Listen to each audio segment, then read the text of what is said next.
धरी रह गई झूठी आन बान और शान। उत्तर प्रदेश के जिला फिरोजाबाद के थाना सिरसागंज का एक गांव है नगला नाथू। 23 अप्रैल 2018 की रात 11 बजे गांव का ही एक आदमी गांव में आयोजित एक कार्यक्रम से दावत खाकर अपने घर जा रहा था। जब वो मुन्नी लाल झा के घर के पास से गुजर रहा था तो उसे झाड़ियों में किसी लड़की के कराहने की आवाज़ सुनाई दी। उसने पास जाकर देखा तो खून से लथपथ एक युवती कराह रही थी। उस व्यक्ति ने पूछा कौन है, लेकिन युवती की ओर से कोई जवाब नहीं आया। उस व्यक्ति ने आसपास के लोगों को जानकारी दी तो लोग अपने अपने घरों से निकल कर आए। उन्होंने जब झाड़ियों में देखा तो वे उस लड़की को पहचान गए। वो मुन्नी लाल की 19 वर्षीय बेटी किरण थी। जब लोगों ने मुन्नी लाल को ये सूचना देनी चाहिए तो देखा मुन्नी लाल के दरवाजे पर ताला लगा था। सभी परेशान थे कि किरण की ये हालत किसने की है। उसी दौरान किसी ने इसकी सूचना पुलिस को दे दी। कुछ ही देर में थाना प्रभारी सिरसागंज रविंद्र कुमार दुबे पुलिस टीम के साथ घटना स्थल पर पहुंच गए। पुलिस को किरण अपने घर के बाहर चबूतरे के कोने पर झाड़ियों में लहूलुहान अवस्था में तड़पती मिली। पुलिस किरण को उपचार के लिए सरकारी ट्रामा सेंटर फिरोजाबाद ले गई। उस समय उसके परिवार का कोई भी व्यक्ति साथ नहीं था, केवल पड़ोस की एक महिला साथ थी। उसकी हालत गंभीर थी, इसलिए डॉक्टरों ने उसे आगरा के लिए रेफर कर दिया, लेकिन आगरा ले जाते समय रास्ते में ही किरण ने दम तोड़ दिया। पुलिस ने चौकीदार राजकुमार की तरफ से भादंबी की धारा 302-120B के अंतर्गत रिपोर्ट दर्ज कर कार्यवाही शुरू कर दी। पुलिस को यह मामला ऑनर किलिंग का लग रहा था। थाना प्रभारी ने मामले की जानकारी एसएसपी डॉक्टर मनोज कुमार को दी तो वो भी मौके पर पहुंच गए। उन्होंने थाना प्रभारी को मृतका के घर वालों को अब पता लगाने के निर्देश दिए। पुलिस ने किरण की लाश पोस्टमार्टम के लिए भेज दी। उस समय रिश्तेदारों की बात तो छोड़िए, मोहल्ला का कोई भी व्यक्ति सबके पास नहीं था। लावारिस हालत में सब ऐसे ही पड़ा था।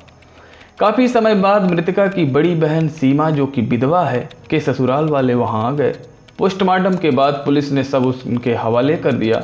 उन्होंने अपने गांव वरनाहल ले जाकर उसका अंतिम संस्कार कर दिया। मुन्नी लाल और परिवार वालों को तलाशने के लिए एसएसपी मनोज कुमार ने पुलिस की 3 टीमों का गठन किया। एसपी महेंद्र सिंह के नेतृत्व में पुलिस टीमों ने संभावित स्थानों पर दबिश दी, लेकिन उनका पता नहीं चला। घटना के तीसरे दिन पुलिस ने मुखबिर की सूचना पर मुन्नी लाल को करहल रोड पर स्थित दिहुली चौराहे के निकट से सीओ अजय चौहान और थाना प्रभारी रविंद्र कुमार दुबे ने हिरासत में ले लिया। वो फरार होने के लिए वहां किसी वाहन का इंतजार कर रहा था।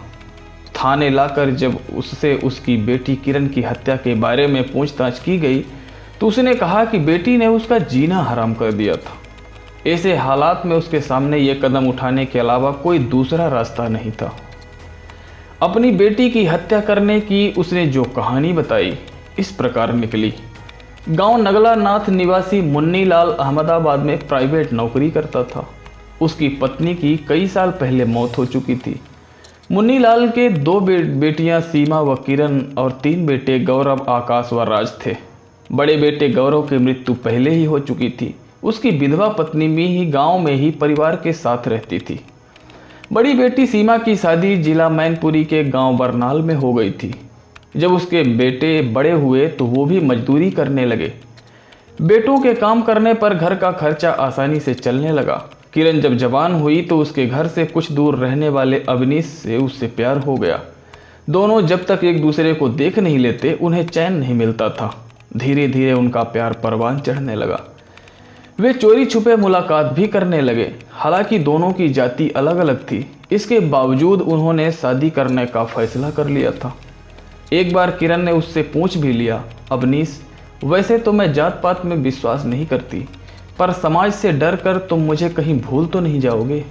इस पर अवनीश ने उसके होठों पर हाथ रखकर उसे चुप कराते हुए कहा, किरण, 2 सच्चे प्रेमियों को मिलने से दुनिया की कोई ताकत नहीं रोक सकती।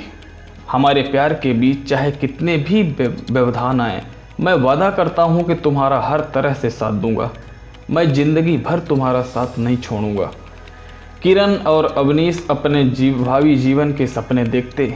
जमाने से बेखबर वे अपने प्यार में मस्त रहते थे, पर गांव देहात में प्यार मोहब्बत की बातें ज़्यादा दिनों तक छिप नहीं पाती। यदि किसी एक व्यक्ति को भी इसकी भनक लग जाती है तो कानाफूसी से बात पूरे मोहल्ले में ही नहीं बल्कि गांव भर में फैल जाती है। किसी तरह किरण के घर वालों को भी पता चल गया कि उसका अवनीश के साथ चक्कर चल रहा है। लिहाजा उसके पिता ने उसे समझाया कि वो उस लड़के से मिलना जुलना बंद कर दे, पर उसके सिर पर तो प्यार का भूत सवार था। ऐसे में पिता के समझाने का उस पर कोई फर्क नहीं पड़ा। उधर अवनीश के घर वालों ने भी उसे समझाया, पर उस पर भी कोई असर नहीं हुआ। यानी दोनों की मुलाकातों का सिलसिला चलता रहा। वो पहले से अब ज़्यादा सतर्क जरूर हो गए थे। मुन्नी लाल तो अहमदाबाद में काम करता था, वो कभी कभार घर आता था। किरण अपनी विधवा भाभी भाई आकाश व राज के साथ रहती थी। घर वालों की बंदिशें लगाने के बाद भी प्रेमी युगल छिप छिप कर मिलते रहे। उनके मिलने का ये सिलसिला निरंतर चलता रहा। इसके चलते दोनों परिवारों में तलखी बढ़ती गई। 22 मार्च 2018 को मुन्नी लाल गांव आया हुआ था। उसने जब अवनीश को अपने घर के पास चक्कर काटते हुए देखा तो उसका खून खौल उठा। वो अवनीश को सबक सिखाना चाहता था, इसलिए उसने किरण पर दबाव डालकर थाना सिरसागंज में अवनीश, उसके 2 भाइयों चिंटू व धर्मवीर, जगदीश और मनीष के खिलाफ किरण के साथ छेड़छाड़ की रिपोर्ट दर्ज करा दी। घर वालों के दबाव में किरण ने रिपोर्ट तो लिखा दी, लेकिन उसने आरोपियों के खिलाफ बयान नहीं दिया। गांव वालों ने दोनों पक्षों में समझौता कराने का भरसक प्रयास किया, लेकिन मुन्नी लाल ने समझौता करने से साफ मना कर दिया। एक दिन किरण ने अवनीश से मुलाकात कर बता दिया कि उसके पिता ने रिपोर्ट दर्ज कराने के लिए उसे मजबूर कर दिया था, पर वो अभी भी उससे प्यार करती है और करती रहेगी। यानी किरण का अपने प्रेमी से मिलना बंद नहीं हुआ। किरण अवनीश से मिलती तो उस पर जल्दी शादी करने के लिए दबाव डालती। अवनीश ने कहा कि वो उससे शादी को तैयार है, लेकिन जो मुकदमा लिखा दिया है उसे वापस ले लो। इसके बाद किरण ने अपने घर वालों पर अवनीश के साथ शादी कराने का दबाव बनाना शुरू कर दिया। चूँकि अवनीश दूसरी बिरादरी का था, इसलिए किरण के घर वालों ने साफ कह दिया कि उसके साथ शादी नहीं हो सकती। पर किरण अपनी जिद पर अड़ी रही।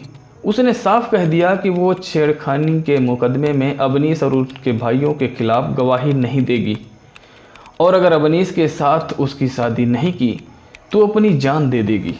इस बात ने आग में घी का काम किया। मुन्नी लाल समझ गया कि किरण की जिद से मोहल्ले में उनकी बदनामी हो रही है। तब उसने अपने बेटे आकाश के साथ योजना बनाकर एक खौफनाक निर्णय ले लिया। इसी बात को लेकर किरण की घटना की रात को पिता व भाई आकाश से काफ़ी झगड़ा हुआ। उस झगड़े में इश्क का जुनून किरण के सिर चढ़कर बोलने लगा। उसने इस बात की भी चिंता नहीं की कि उसका अंजाम क्या होगा। किरण के तेवर देखकर बाप बेटे गुस्से में भर गए, लेकिन उन्होंने उस समय उससे कुछ नहीं कहा। रात को किरण जब चारपाई पर गहरी नींद में सो गई तो मुन्नी लाल ने उस पर कुल्हाड़ी से प्रहार किया। वो चीखी तो आकाश ने उसे ईंट से मारना शुरू किया। कुल्हाड़ी और ईंट के वार से वो बेहोश हो गई। वो उसे चारपाई पर ही जलाना चाहते थे, पर वो फिर से चीख पड़ी। कहीं पड़ोसी ना आ जाएं, इसलिए उन्होंने उसे उठाकर बाहर चबूतरे के पास झाड़ियों में फेंक दिया और घर के सभी लोग ताला लगाकर फरार हो गए। रात में गांव वालों ने किरण की चीख पुकार की आवाज़ सुनी तो उन्होंने सोचा कि मुन्नी लाल शायद किरण को पीट रहा है, क्योंकि किरण के किस्से की पूरे मोहल्ले को जानकारी थी। इसके कुछ देर बाद आवाज़ आनी बंद हो गई तो लगा कि उनका झगड़ा बंद हो गया है। पुलिस ने मुन्नी लाल से पूछताछ के बाद उसके घर से खून से सनी चारपाई व ईंट भी कब्जे में ले ली। बाद में मुन्नी लाल की निशानदेही पर कुल्हाड़ी भी बरामद हो गई। हत्या में शामिल उसके बेटे आकाश के बारे में जानकारी नहीं मिल सकी। पुलिस ने मुन्नी लाल से विस्तार से पूछताछ के बाद उसे न्यायालय में पेश कर जेल भेज दिया। अवनीश की भाभी कविता ने बताया कि किरण शादी करने के लिए अवनीश पर दबाव डाल रही थी।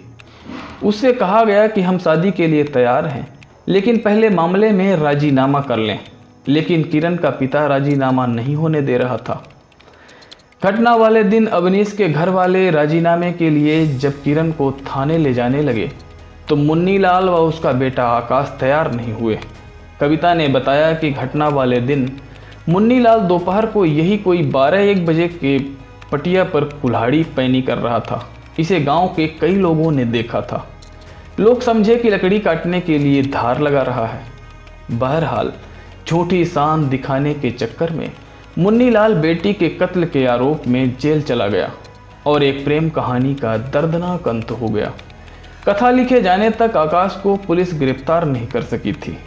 दोस्तों, कहानी अच्छी लगी हो तो वीडियो को लाइक करें। आने वाली सभी कहानियों को सुनने के लिए चैनल को सब्सक्राइब कर दें। मिलते हैं नेक्स्ट वीडियो में एक शानदार कहानी के साथ। धन्यवाद।